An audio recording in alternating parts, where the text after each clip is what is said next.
Hey everyone, before we get into today's video on Grave of the Fireflies, I just want to talk about a couple things really quick. It won't be long, just a couple of housekeeping items, I guess. Firstly, I just would like to thank all of you. The channel crossed 125 subscribers, and I'm just profoundly grateful and thankful to all of you who have subscribed. I'm also profoundly grateful and thankful to those of you who will eventually subscribe. I know that sounds weird, but I'm just very happy. This channel is just getting bigger and bigger, and I am just so happy with the direction it's going. So thank you all so very much. And the second item is, well, a lot of very good things are coming not only to the channel, but also elsewhere. I'm going to make an update video sometime later this week to address them, but I still have some I's to dot and T's to cross. But for right now, I'll just leave you with I will make an update video later on this week. So with all of that out of the way, let's dig into Grave of the Fireflies, and whew, this is not going to be easy. Hello everyone, my name is Ryan Cam, and welcome to my review for Grave of the Fireflies. This was directed by Isao Takahata, I hope I said that name right, is based on the short story written by Akiyuki Nosaka, I hope I said that right, and it was released in 1988. This was Studio Ghibli's second movie. And I guess what inspired me to talk about Grave of the Fireflies is that a couple weeks ago I reviewed Castle in the Sky. It was my first time seeing that. And so it inspired me to check out the rest of Studio Ghibli's output. But I couldn't put Grave of the Fireflies in the I finally saw category because I saw Grave of the Fireflies at my local movie theater for Studio Ghibli Fest 2018. And it was one of the most emotional movie-going experiences that I've ever had. Revisiting this movie, it was like I had to go through a Rocky Balboa-style training montage just to be able to sit myself down and rewatch this. But I did, and let's just get into it. This movie tells the story of two children named Seida and Setsuko, who move in with their very disapproving aunt after their home is firebombed. This movie takes place during the closing days of World War II, and, well, Japan is pretty much down and out. But after a series of events and many insults on the part of the aunt, the two kids decide, you know what, we can move out on our own, we can take care of ourselves. And, yeah, it doesn't go well. After the unprecedented success of Castle in the Sky, Studio Ghibli moved ahead with their very next project, which was Grave of the Fireflies.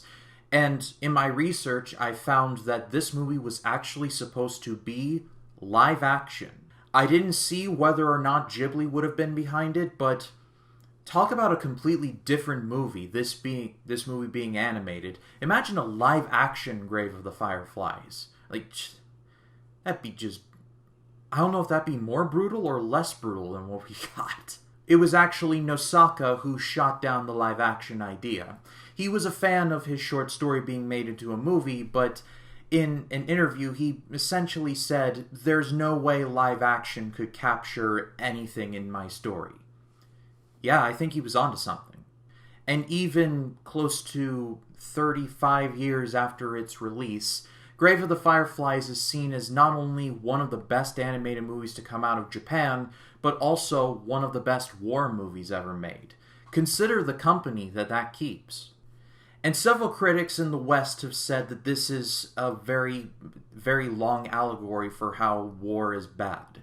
But, well, the director of the movie himself, Isao Takahata, basically says, no, that's not even close. When he was asked about the themes of the movie and how it was perceived as an anti-war movie, he would say, quote, It is not at all an anti-war anime and contains absolutely no such message.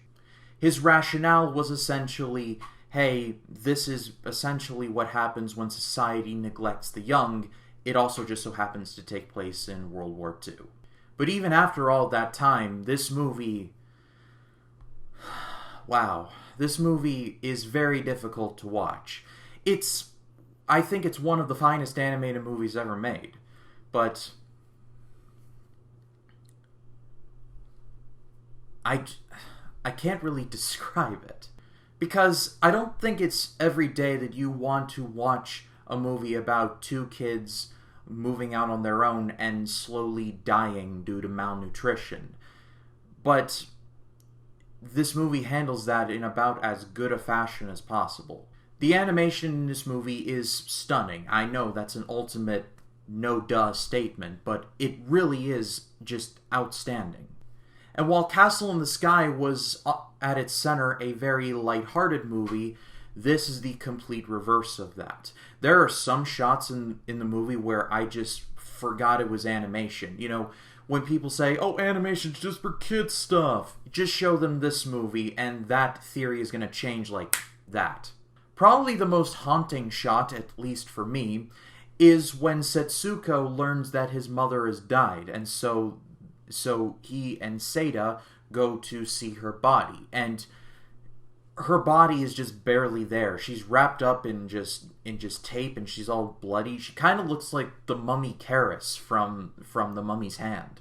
And with little to no dialogue, it's just the two kids looking at their mother and just...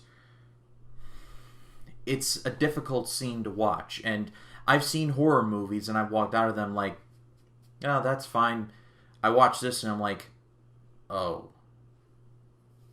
Yeah, this is going to be with me for days. And this is by no means a happy-go-lucky movie. I'm like, oh, it's a happy ending. Like, no, literally, in the first scene, you know exactly where this is going to go. And the movie does a great job of making you root for these kids. You're like, yeah, go and fight the man and all that, but it's pretty much hopeless. Hope I didn't spoil anything, because honestly, you all should go in to watch this movie about as dark as I did. And at the end of the day, this movie could have just so blatantly been an ooh, war is bad kind of movie. But it's not that. This movie has a surprising amount of nuance to it. Also a great deal of maturity to it as well. This movie is not like a Quentin Tarantino movie, and I'm not criticizing his movies, I enjoy them just fine, but it's not like where some of the kills are sort of played up for laughs or done as another certain kind of angle.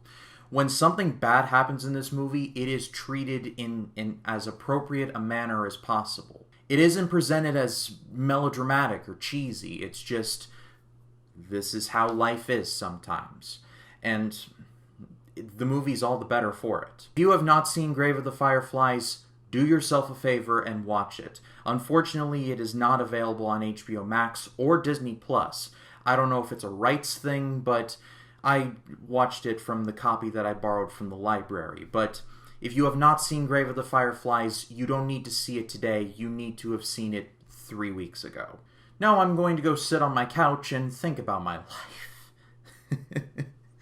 Like, guys, thank you so much as always for watching. Throughout the week, I'm going to be doing more AFI project videos. On Tuesday, I'll be releasing my video for Sullivan's Travels, and then Thursday, I'll be releasing my video for George Lucas's very first film, American Graffiti.